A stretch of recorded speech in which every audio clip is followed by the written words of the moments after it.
In my 10 years in Canada, one of the things that has made the biggest shift in my career is not necessarily my degrees, my experiences, or titles that I've held before, but actually people. In today's episode, I will be talking about the right kind of people for career advancement as a newcomer. And I will be sharing with you three different stories, and I'll tie those three stories together as to the different ways that access to the right people and the right information by extension can be the make or mar in your career in Canada. Stay tuned.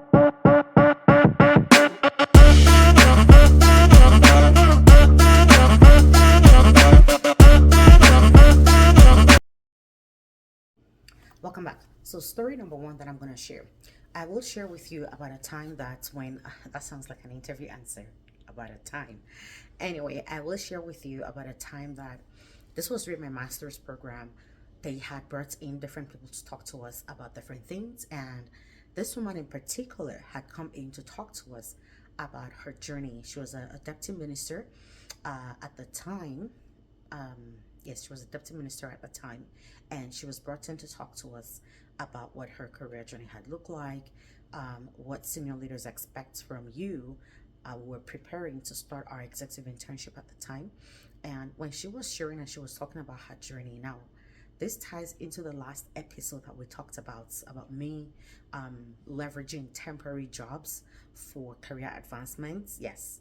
So this woman and this story actually planted that idea in my head because when she was speaking, I all of a sudden realized that her position as an assistant deputy minister was the first full time, was the first permanent position she ever held. She ever held in government, which was very interesting. I remember sitting there thinking about it that this woman had never had a permanent position yet. She rose through the ranks and very quickly at that, right? And so just sitting there and listening to her share, it was almost as if I got strategy for my career advancement. And that strategy was what I employed that I spoke about in the previous episode. So if you haven't seen that episode, you better go and watch it. How I went from, why I quit my permanent government job. You should definitely see that one. That's story number one that I'll share. And I promise it'll all come together. Story number two that I would share is there was a place where I used to work in government, and I was working with this one colleague. She was working on one file, I was working on a different file, and the file that I was working on obviously was something I'd never done before. Now, if you've always heard me say something, it's how one mentor that I had at the time for my executive internship had advised me and said, the work that nobody wants to do, those are the work you want to put your hand up for. They're high risk. If you get them right, the high reward. If you don't get them right, people can be forgiving because they recognize that, okay, that was a really complex one, and they're happy with you just for even trying and put your hand up.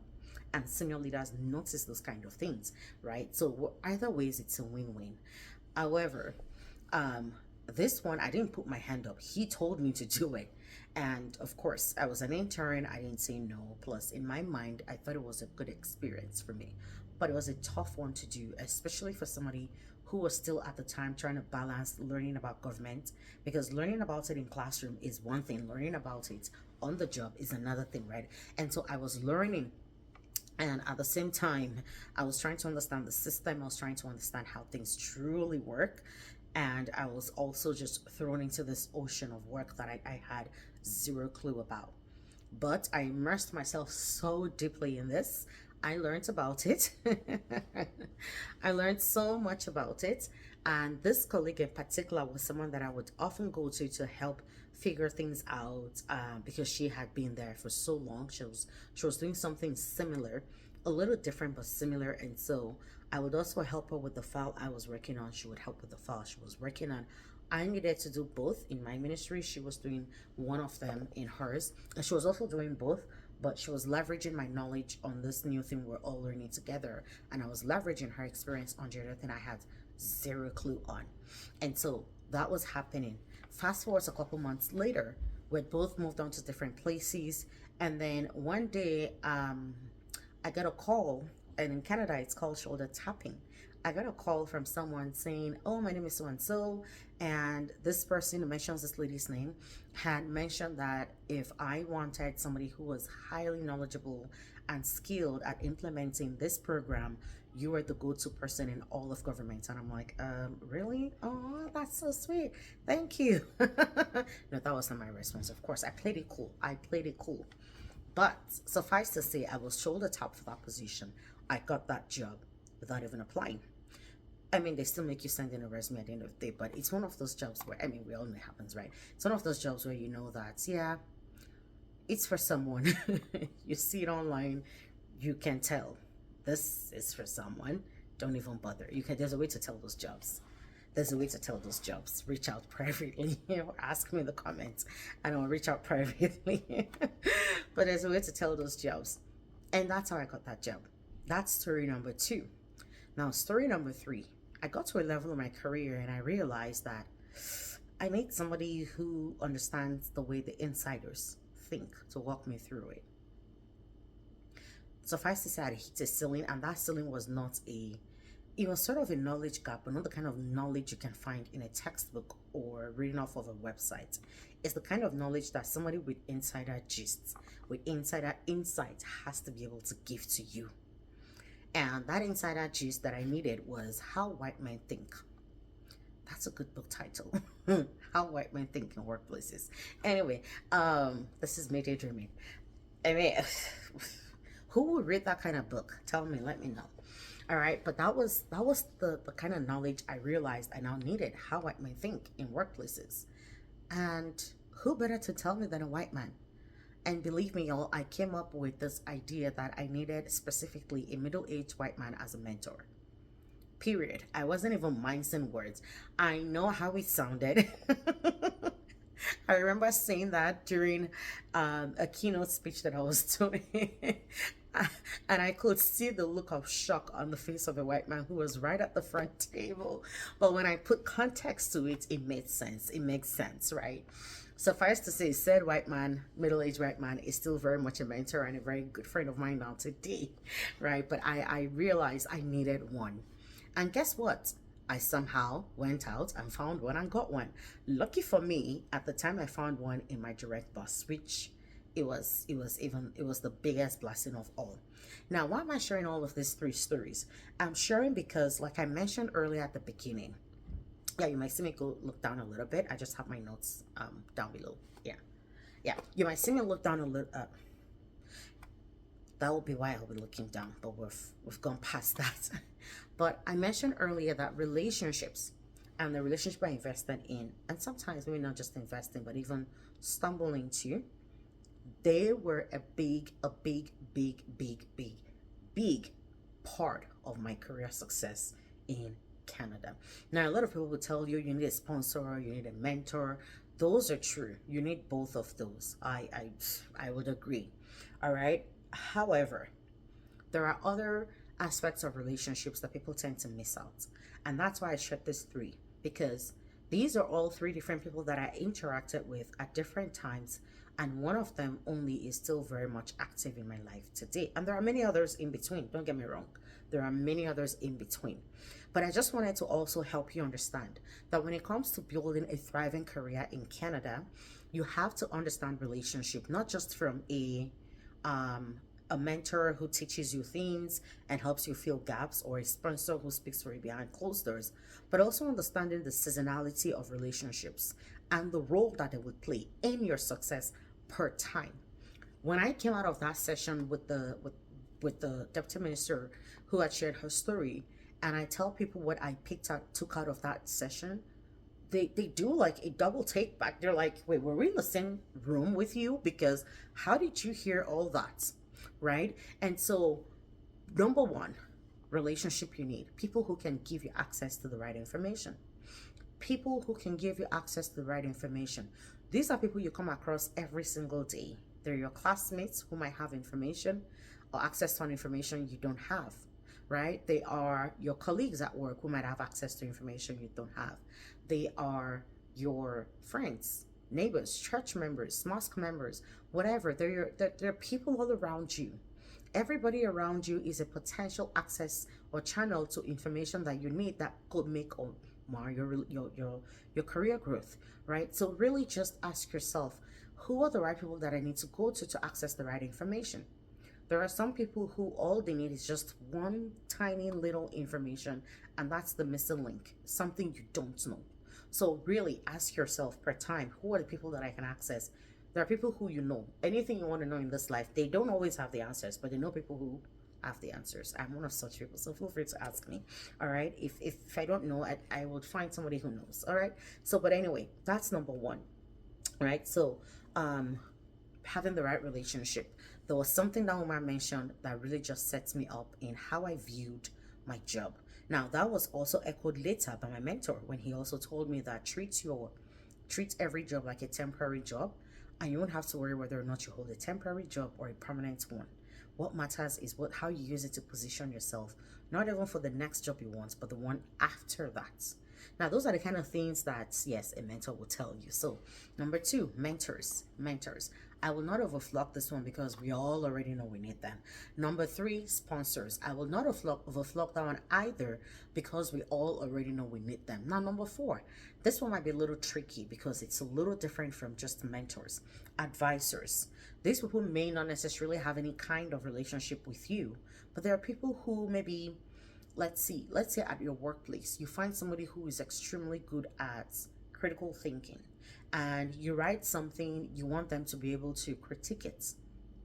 You can develop a working relationship with such a person that anytime you have something of that nature, you know who to go to if you want to get the best optimal results out of that thing, right? I have people like that in my life, in my work. There was in my last place of work at FCC, there was somebody who I just really liked the way she thought, and I liked that she was not afraid to give you feedback. I didn't always like her delivery, to be honest. I didn't always like her delivery, but I learned how to see past the delivery to just getting what really mattered, right? She wasn't disrespectful or anything. She's just someone who swears. I don't like swear, right? That's just it. It wasn't anything out of the world. No, it was not a big deal, at least not to me anyway, right? But I know that if I go to her and I say, okay, I want to submit this, can you just take a quick look at it? She'll pick something that I missed. That's a relationship. She and I established that relationship. We could tell each other the truth in a way that maybe most people would never be able to tell each other the truth, especially with their working relationship, right? That in itself is a relationship. And so there was every time I needed advice or I needed to get through something that I felt like, okay, this needs a fresh pair of eyes. She was someone I trusted to just look at it and help me figure out whatever it was I may or may not be missing. That's a relationship, right? There are some people who might just be able to give you the word of wisdom, as it were, that you need to just get you past that thing. Sometimes your mentor can also be that person, but your mentor doesn't know everything about everything, right? And so there are people who strategically they know specific things. They are the ones you go to. It's like when your laptop is broken or is freezing and you just can't figure out why. You're not going to call your manager, you're going to call your IT person. Why? They have the answer. They are strategically positioned with that knowledge to be able to tell you what to do to get past that hurdle. So who are the people where are the areas where you figure you need advice in specific areas in your career or even in your work? Find those people and make sure that you establish those relationships with them. Now let's come into the workplace itself, right? Let's come into the workplace itself. Within the workplace itself or within where you work, it's also important to build relationship laterally and vertically, horizontally and vertically rather. It's important to build relationships horizontally and vertically. I have no idea what my hands are doing, right? Horizontally and vertically.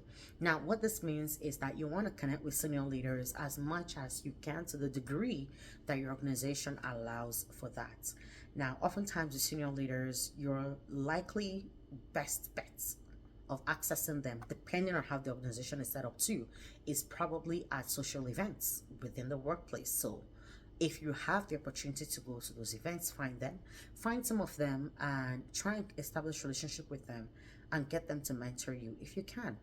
But one thing I know with all of this is that if you're not doing a good job, just forget about it, okay? Because no senior leader is gonna talk to you if you're always constantly, if you have a reputation for putting out bad work. So make sure you're somebody who puts their best foot forward, who works excellently and diligently well, and it's easier when you're talking to them and seeking out people who can mentor you. They're the ones that you want to target as mentors, as sponsors, as advisors. And of course, don't just walk up to someone and ask them to sponsor you when you've not even established any relationship with them prior. Now, vertically speaking, or horizontally speaking, the people you want to build relationships with, your colleagues, not just those you directly work with, but those who are in other departments. One thing that I learned how to do is scheduling monthly coffee sessions with people across the organization. And it can just be as simple as, hey, Dan, I'm learning. I just want to really learn a little bit about the organization, a little more about the organization and the different aspects of the organization that really make us whole.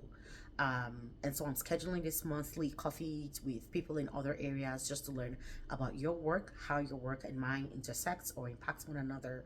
And potentially, if you ever need anything in, let's say, strategy, you know that, you can always reach out. Happy to connect and send an invite. 99.9% of the time, people are happy to find out because guess what? They're also curious about what you do. They also want to know how their work impacts yours, how your work can enhance theirs, and just like that, you're able to establish relationships across the organization. So don't just build up, build across as well. All right, and then build down. These are the places where you yourself begin to think about being a mentor. The best way to really have something stick is when you start to teach other people. Plus, this is how you also set up yourself for leadership and leadership opportunities. Also build down. Because when you build down, you're raising people, the signal you're also giving within the organization is that you're somebody who can be trusted to build succession plans. Continuity matters in every business place. You're pouring yourself into someone else, pouring your knowledge, your experience into someone. Think about it. If you need mentors and sponsors, there are people who hope to be where you are one day. They need mentors and sponsors as well. What are you willing to do to help this situation, right? And sometimes some of these people might have connections that you may need. I'll just say that and leave it there. All right. So also want to make sure that you're doing that. Now, I would, however, strongly advise against transactional relationship building. Okay. Don't do transactional relationship building where it's about what you want to get. People can see through that. Yes, I know we talk about networking, we talk about relationship building, we talk about all those things that, you're talking about things you want from people. Yes, I know. But there are ways you can go about this that it's not transactional, that it's also genuinely showing interest in these individuals, who they are, what they stand for, what makes them tick, and really just getting to know a little bit more about them and also just letting them into your world as well. So be authentic in how you're going about this. All right. Now, the other thing I also want to talk about is or why it's also important that you're building these relationships and what they can do for you. So remember, I talked about relationships with people who can help you get the right access to information, mentors, sponsors, advisors, and people who can also speak to your work and all of that, right? So now, why these are important very quickly. When it comes to, say, for instance, jobs, you need people who can do referrals for you. It's easier when you have a pool of people, right? It's easier to reach out to, say, Dan and say, hey, Dan, I noticed there's an opportunity in your branch, in your department, or in your organization. If Dan has moved to a different organization, hey, we used to work together at, XYZ company. I'm really happy for you. I see that you're now there. There's a position I'm looking at. Is this something you're willing to put some referral for? All of a sudden, your referral pool is wider, right? Same for business. If you've had all those relationships, your referral pool is wider because now you have more people you're reaching out to. 2, partnerships, right? In the event that you need to do certain things, it's easier to also just find the right people to partner with you, to collaborate with you, to put out word for you, right? And so that's also very important. And then 3, reputation. The more you get to meet and know people and build relationships with them, the more they know about you, the more they know about your values, your ethics. And so when there are opportunities and you're thinking about, oh, who can we bring on board? That's where the second story really comes in, right? Who can we bring on board? All of a sudden, you are top of mind, right? Now, in the story that I share with that lady who mentioned my name to this other person, she was not in a sponsor role per se, because the sponsor typically will have the power to put you in certain places as well, right? She was somebody I built relationship with horizontally, somebody I built relationship with horizontally, right? And in building relationship with her horizontally, it still opened up doors. The moment they said, oh, we need somebody who does this, da da da da da da, I had a reputation with her, and that reputation was that Anita is knowledgeable in this area, and it wasn't, she didn't have to think much. My name just naturally rolled out of her tongue, right? So it also just shows the kind of reputation that you are sending forth ahead of you about yourself. So if you take stock of all the people in your life right now who know you, who you know, if there are opportunities, what's the reputation around you that you think they'll throw out there? Food for thoughts. All right, so this is the part where I now want to tell you as a newcomer what you need to do. First things first, be very intentional. Honestly speaking, building relationship is a very intentional process. Very, very intentional. All right. Somebody said to me very recently, person said, if there's one thing I've noticed about you is that you're very intentional. Yes. Took you that long to figure it out. I'm learning that. Sometimes I forget to where you just go into the, the mechanical way of doing things, but just being very intentional. All right. Focus on quality, not necessarily quantity. All right. When it comes to my inner circle, it's very few, very minute, very, very minute. However, I have good relationships with a good number of people, great number of people, right? And this is me. I'm not, blowing my own horns or anything, but one of the things that I'm now learning to pride myself on or in is the fact that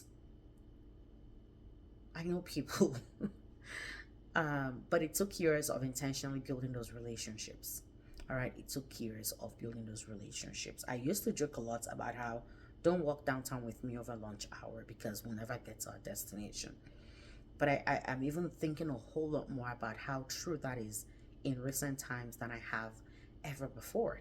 And I think just the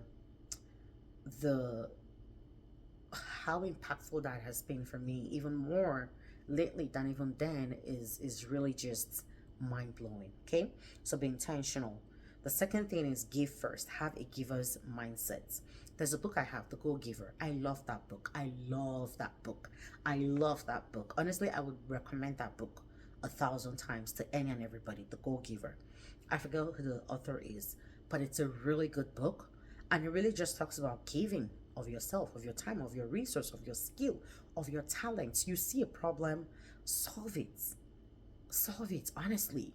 I see people are quick to charging on things these days. They literally answer one question and they want to put a price tag on something and call it a program. It's not bad. I run coaching programs, but it took me years of offering that same service for free, and still sometimes I do, even till now. Before I didn't even think money. It took a while to think money. And even when I registered a business for 3 years running the business, I never charged a dime, or maybe twice I charged a dime. But it took a while to get used to the idea of I'm charging for this. And I still pinch myself sometimes about that. Give first, offer help, show interest, all right, and give value before you ask. Give before you ask, all right. The third thing is diversify your relationship, all right. Diversify. If all you know are Nigerians, well, sorry. If you're Nigerian and all you know are Nigerians, all you know are black people, I'm sorry, you're not even starting. You haven't started. If all you know are Christians, I'm sorry. If all you know are Hindus and you're an Hindu person, then I'm sorry, you haven't even started. If all you know are Indians and you're an Indian, you haven't started. Diversify. Diversify. Again, not everybody has to be a BFF or anything like that, but at least there should be people. You should have at least one person who can connect you to people who don't look like you, sound like you, and don't worship like you, don't think like you. You should have somebody who can connect you to a different group of people anytime you want. Okay, so diversify. And then finally, follow up. Okay, consistency is where you build the trust. There are times that you might have to just follow up on certain relationships. It's been a while, you don't work there anymore, you've parted ways after school, whatever the case is, right? But sure that you follow up. Sometimes a quick message, a quick hello, a quick how are you? Because here's why that's also important. People grow. And if someone is rising through the ranks, they become more and more inaccessible. They'll only remember to take along with them those who are four of mind to them. Are you four of mind to them? All right. We're all humans. We'll all do this. Some people think that when people grow through the ranks and they lose touch with them, they're proud. No, they're not proud. They're not proud. Their responsibilities and priorities have shifted, and you were not full of mind for them when they were moving up. So you naturally are falling out, right? It's natural, okay? It's not pride. So really follow up and be consistent because it builds trust. Sometimes it might even seem like you're the only one pushing for that relationship. Don't stop, okay? There'll always be a time when it gives. Recently something happened and it really just made me even a whole lot more mindful, but at the same time it was a humbling experience, and at the same time it was sort of there's really good in doing good. A mentee of mine, we had asked him to help us do something. This was back home in Nigeria, and then it came with some costs, and I know how much it costs, right? And so naturally I was like, okay, yeah, I know you paid for this. What account do you want me to send the money back to? And he was like, did I ask you for payment back? I'm like, what now? He be acting rich. Anyway, he said, no, I'm not taking money. And he said, just consider that this is your return on investment. He may or may not watch this. But truth is, in that moment, I shed a tear or two. Because I really just, and that happened twice in 1 week. And I'm like, okay, I'm not going to ask you for anything again if you're going to keep paying for it. But, but, his response to that really just, it stopped me in my tracks. And I really thought long about it. I thought about the fact that, like we were just doing whatever we thought we needed to do that is normal human being behavior. Apparently it's not. And to just really hear him say that. Now, obviously, he's a good person too, because not everybody remembers the good you do for them. So kudos to him on that as well, right? But it really just gave me hope. It gave me hope. Because the truth is, sometimes when you're somebody who gives, it feels as though everybody's taking advantage of you and you want to stop. Don't stop, okay? That's who you are. How they choose to take the good you do for them, it's a reflection of who they are, not who you are, all right? Just don't let someone else's hardness change your heart, okay? Anyway, that's that about that, all right? I'm not even sure why I'm adding that, but I feel like somebody needed to hear that, okay? If you're that person, be sure to let me know in the comments.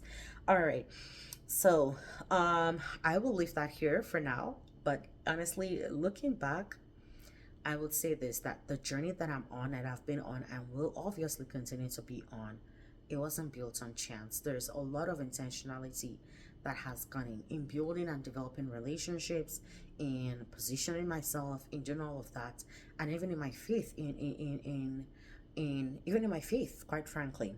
All right. So honestly speaking, it was also built on the people that I connected with, and people who have added value to me, people who I've learned from, who I've grown with as well. All right. So the right relationships, they don't just shape your career, they actually shape the person that you become. Because many of these people and people I've interacted with, I talk about them. Some of them I've met in workplaces, some I've met at church, some I've met in different places, but somehow they've all really just impacted me, some positively, some negatively, but everyone and the interaction of all those different people and my relationship with them has also formed a part of who I am and what my journey has been like. So what are the relationships that you're building? Which of these resonates the most with you? What would you add to the list? Because I don't know it all right? So if there is a kind of relationship that you think that people ought to build that I haven't talked about, feel free to let me know in the comments. Others are learning, they will learn, and this is one way that you can add value. So add value to others, and I will see you in the next video. Take care. Bye.